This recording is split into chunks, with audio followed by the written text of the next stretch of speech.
Hola y bienvenidos a Euronews. Hoy, cuando ya estamos pensando en el mundo de después del COVID-19, les presentamos las noticias sobre la evolución de la pandemia en el mundo.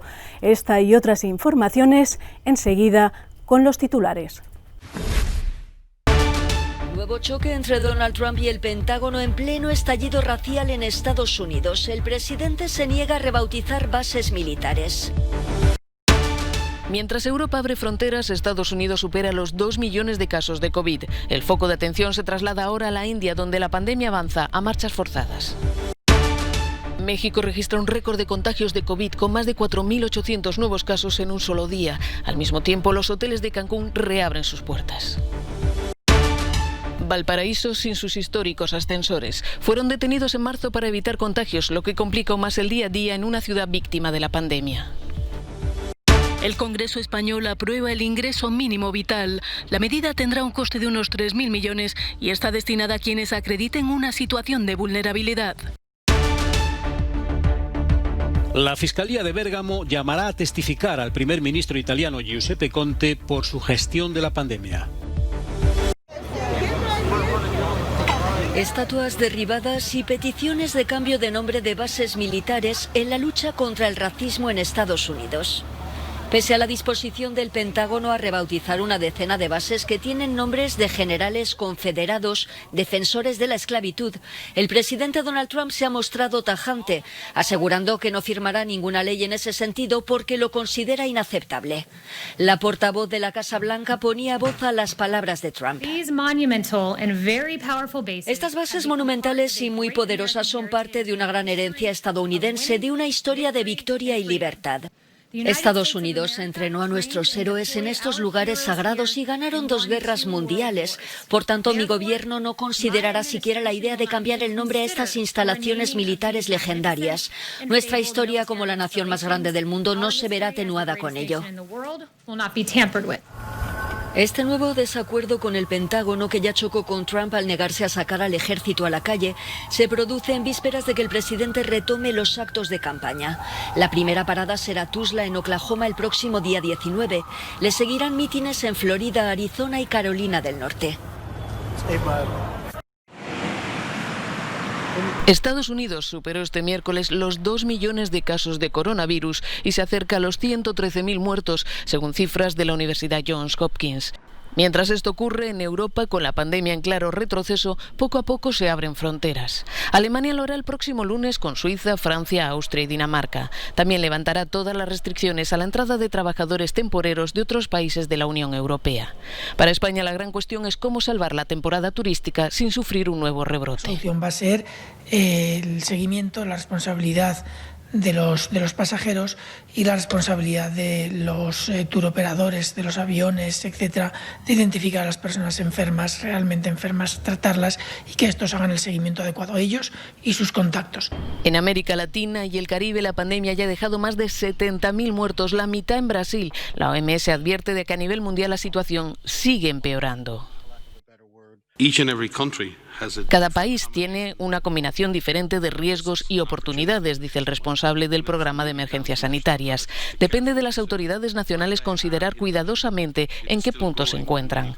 En muchas partes del mundo sigue avanzando y nos preocupa que en algunos países los sistemas sanitarios están sometidos a una enorme presión. El foco de atención está ahora en la India, convertido en el país del mundo en el que la COVID-19 se está expandiendo más rápido. Bombay, la capital financiera, ha registrado más de 51.000 casos. Las autoridades sanitarias reconocen que las grandes ciudades están ahora desbordadas.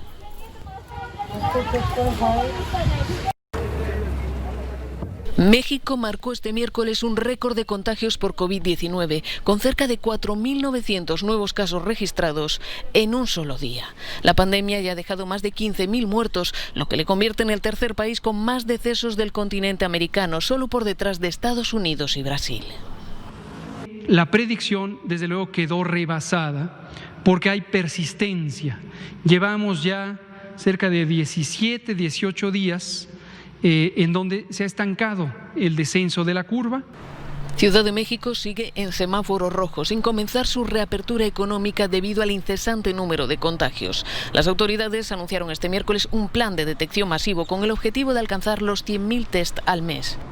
En contraste, el resto del país avanza desde principios de junio hacia la nueva normalidad por decisión del gobierno. El ejemplo más llamativo es el de la polémica reapertura del turismo en Cancún, donde vuelven a funcionar 41 de los 200 hoteles. Por el momento, la joya turística del Caribe mexicano luce desangelada, con pocos comercios, capacidad limitada al 30% y medidas sanitarias estrictas. La playa ahorita está un poco restringida y algunas áreas dentro del mismo hotel. Sin embargo, pues el uso de algunas instalaciones como la alberca o el restaurante podemos hacer. Si deciden abrir las fronteras para dejar viajar de los demás países, tiene que dar servicio. Creo que ustedes han visto alrededor, no hay ni un lugar donde tomar un café, sinceramente. Como en el resto del mundo, la pandemia de COVID también ha hundido aquí el turismo, un sector que aporta el 8,7% del PIB. En abril, la cifra de turistas cayó un 78% respecto al mismo mes del año anterior. Los ingresos en divisas asociados se desplomaron, una debacle para un país que se consolidó el año pasado como uno de los 10 más visitados del mundo. La pandemia de coronavirus ha dejado varados y solitarios los ascensores de Valparaíso. Dejaron de funcionar el 14 de marzo para evitar el trasiego entre las diferentes zonas de la empinada ciudad chilena. Sin ellos, sin los históricos ascensores, la vida se ha vuelto muy difícil para los que tienen que ganarse el sustento. Suben y bajan con pesadas cargas a cuestas. La necesidad es su combustible, como también lo es de todos los otros porteños obligados a salir a las calles para comprar y vender, pese a que la localidad se ha convertido en el segundo foco de casos activos en el país. Lo que estamos tratando de hacer es fundamentalmente evitar trasiegos entre distintas zonas de confinamiento. Un ascensor es básicamente hoy día un vehículo que permite a la gente de la parte baja de los cerros llegar hacia el plan de la ciudad y donde se producen las mayores aglomeraciones hoy día de gente que son, como se sabe, lugares de alto riesgo de contagio, es en el plan.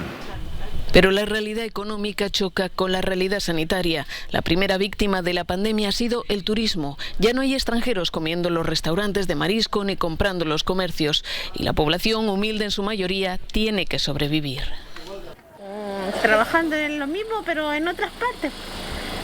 Y mucho menos porque, por ejemplo, si ganaba 100 pesos, ahora gano 10. Por el tema del turismo es lo que afecta más la parte de lo que es Valparaíso. Esta ciudad de geografía accidentada está acostumbrada a los golpes duros. Su historia está marcada por la destrucción provocada por incendios y terremotos devastadores. Sin embargo, el último año ha sido especialmente duro, debido primero al estallido social y ahora a la COVID. Patrimonio Mundial de la Humanidad, el puerto de Valparaíso y sus 300.000 habitantes atraviesan por una zona sombría. Sus ascensores, alma de la ciudad, son el mejor reflejo. Nunca habían estado tanto tiempo apagados. Real Decreto Ley 20... En España, el ingreso mínimo vital logra el apoyo casi unánime del Congreso de los Diputados. Se trata de una de las medidas estrella de la legislatura de Pedro Sánchez y tendrá un coste de unos 3.000 millones para el Estado. El ingreso mínimo ha recibido el sí de todos los partidos políticos, excepto del ultraderechista Vox, que se ha abstenido. El vicepresidente segundo, Pablo Iglesias, ha recordado que el ingreso mínimo era una de las propuestas de Podemos. El Partido Popular votó sí a la medida, aunque pretende modificarla. Los populares proponen que el ingreso mínimo esté vinculado a la búsqueda activa de empleo y que cubra en mayor medida la pobreza sobrevenida por el COVID-19. La ayuda podrá cobrarse a partir del 26 de junio y su cuantía oscilará entre los 462 y los 1.015 euros al mes en 12 pagas por hogar. Esta ayuda la pueden solicitar todos aquellos núcleos familiares que acrediten una situación de vulnerabilidad con recursos menores a los 10.070 euros anuales. También será necesario que se lleve al menos un año residiendo de forma legal en España, lo que deja fuera a los migrantes en situación irregular. Alemania abre fronteras para los temporeros desde el martes que viene. La agricultura alemana necesita mano de obra para recoger fresa y espárrago. Las restricciones de entrada en vigor para los trabajadores agrícolas de la Unión Europea hasta ahora establecían el aeropuerto como único lugar de entrada y comprobaciones de estado de salud. A partir del martes que viene, los temporeros en Alemania estarán sujetos a normas de entrada comunes. Hasta ahora había una excepción de acceso para los trabajadores temporeros agrícolas hasta un cupo de 80.000, haber ido previamente a Alemania. Sin embargo, esta posibilidad apenas se ha utilizado. Los jornaleros deberán trabajar con distancia de seguridad interpersonal. Los empresarios agrícolas deberán dividir a los trabajadores en grupos sin contacto los unos con los otros. En caso de enfermedad, todo el equipo tendrá que estar aislado. La Fiscalía de Bérgamo llamará a testificar al primer ministro italiano Giuseppe Conte. Familiares de víctimas del coronavirus denuncian la gestión de Conte. La asociación Verdad y Justicia para las víctimas de la COVID-19, nacida en Facebook, con 55.000 miembros, ha presentado 50 demandas ante la Fiscalía de Bérgamo, epicentro de la pandemia que ha golpeado a Italia. La mayor parte de las últimas infecciones, un total de 99, se han registrado en la región de Lombardía, con capital en Milán, que sigue siendo la más afectada. Los magistrados tomarán declaración en Roma al primer ministro, Giuseppe Conte, y también interrogarán al ministro de Sanidad, Roberto Speranza, y a la de Interior, Luciana Lamorgese. Denuncian que sus allegados no recibieron la atención adecuada. Algunas urgencias negaron ingresos con el argumento de que no presentaban dificultades respiratorias. No quedaban camas libres en las UCIs del hospital que trató a los enfermos de COVID-19, que estaba sobresaturado. Otros tuvieron dificultades para saber qué les pasó a sus familiares. No culpan al personal sanitario.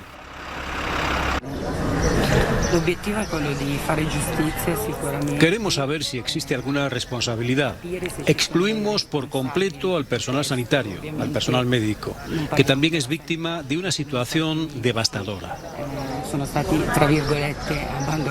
No queremos venganza, queremos justicia, explicaban tras poner la demanda. Es la primera acción judicial colectiva en Italia sobre la pandemia de coronavirus.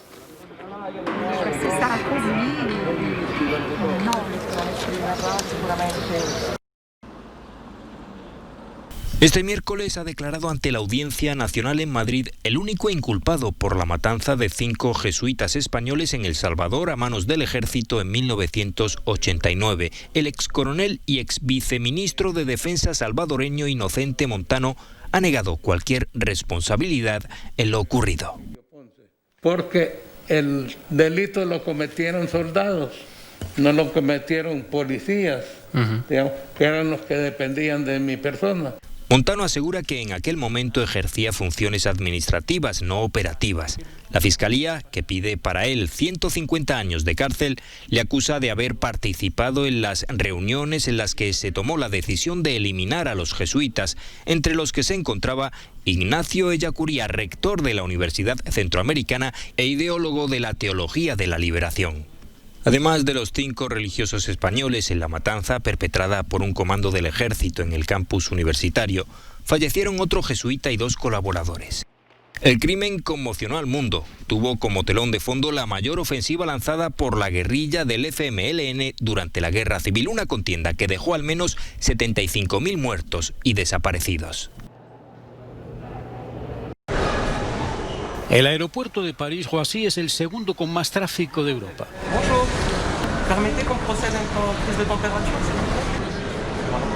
Controles de temperatura, protectores faciales son ahora norma para que los viajeros se animen a salir de casa en medio de una pandemia. Punto clave es que queremos renovar en nuestros clientes las ganas de coger el avión. ¿Cómo lo hacemos? Tomamos medidas sanitarias estrictas en el conjunto del aeropuerto. Algo que para los pasajeros que llegan a París comienza incluso antes de que recojan su equipaje. Los pasajeros son examinados con termómetros digitales para detectar casos de fiebre. Cualquier temperatura excesiva se comprueba una segunda vez a distancia corta y, si es necesario, el pasajero es enviado al hospital. Si resulta que tienen fiebre, les damos información a los pasajeros y los enviamos inmediatamente a los servicios médicos de emergencia para un reconocimiento. Y si lo necesitan, se les envía al hospital. Para los pasajeros que salen se trata de dejar suficiente espacio interpersonal. Pero es fácil mantener la distancia con las terminales todavía vacías. Los 220.000 pasajeros diarios habituales son ahora menos de 12.000 cada día. En esta terminal tenemos 3 salas de embarque. 2 de ellas están actualmente cerradas porque hay muy pocos vuelos, pero estamos listos para reabrir las otras a medida que vemos más y más pasajeros internacionales. La seguridad ahora se realiza sin contacto alguno. La automatización hace que las bandejas limpias se desplacen y las bandejas usadas se apartan para ser desinfectadas. Pero a pesar de todas estas medidas, todavía hay un gran inconveniente para los pasajeros que finalmente están dispuestos a viajar. Muchos países han dicho que los pasajeros que lleguen desde Francia estarán sujetos a una cuarentena de 10 o 14 días. Pero los aeropuertos de París quieren desechar esa opción por completo. Por ahora, los vuelos entre Francia y sus departamentos de ultramar son revisados antes de la salida. Se les pide a los pasajeros un historial de contactos recientes y se someten a un examen médico básico. Al llegar, los viajeros pueden salir directamente del avión y evitar así cualquier cuarentena obligatoria. El Camino de Santiago vuelve a abrir a partir del 1 de julio. La catedral, la oficina del peregrino y los albergues públicos que se han mantenido cerrados durante la pandemia reanudarán su actividad de forma gradual y con medidas de seguridad frente al COVID-19. Tras batir récords con 350.000 peregrinos el año pasado, en este 2020 las cosas pueden ser muy diferentes, a pesar de que 2021 será Año Santo Compostelano. En Rabanal del Camino, localidad de la provincia de León, el albergue de Pilar acumula pérdidas desde el mes de marzo. Nosotros estábamos enseñados ya en el mes de marzo a tener gente aquí en casa y eso de que en el mes de marzo nos hicieran cerrado totalmente, para nosotros ha sido un clavo en el pecho. Saben que abrirán, pero no saben en qué condiciones, lo que les crea bastante incertidumbre. Yo no lo dejo en el aire, ¿entienden? No lo sé lo que va a pasar porque no se sabe. Igual luego se arreglan las cosas más y si no se pueden quedar a lo mejor 4, se quedarán 2. La Xunta de Galicia prepara los protocolos para garantizar la seguridad y, salvo sorpresa, serán aceptados por todas las comunidades autónomas que atraviesa esta ruta jacobea. Esta vía de peregrinación hay que cubrirla. Sé que tiene al lado, digamos, el aspecto económico, pero si somos capaces de cuidar la espiritualidad del camino, entraremos en el 2021, que es Año Santo Compostelano, pues con fuerza.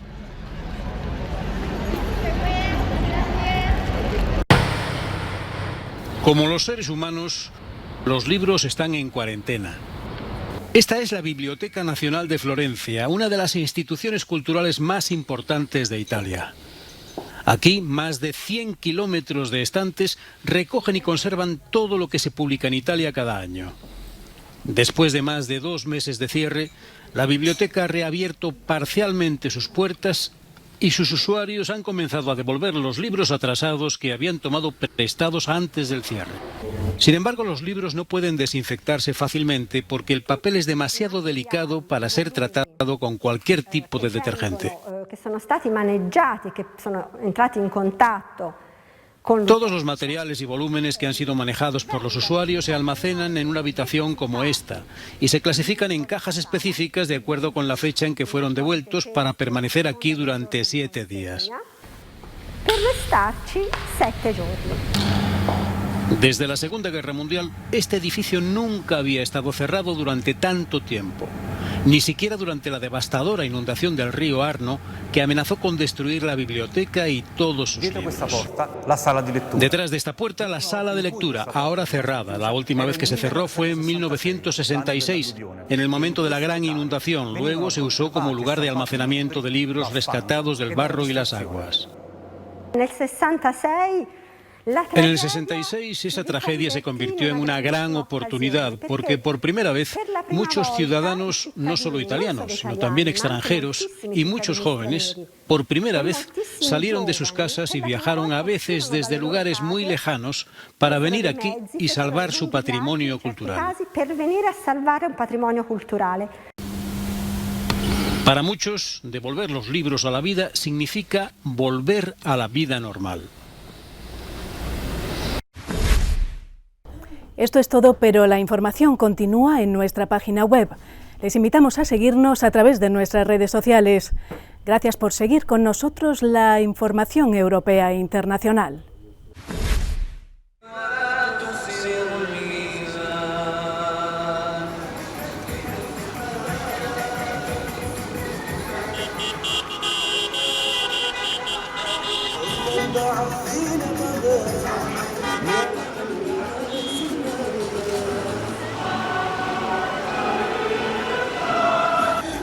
إبراهيم خليل إبراهيم العارف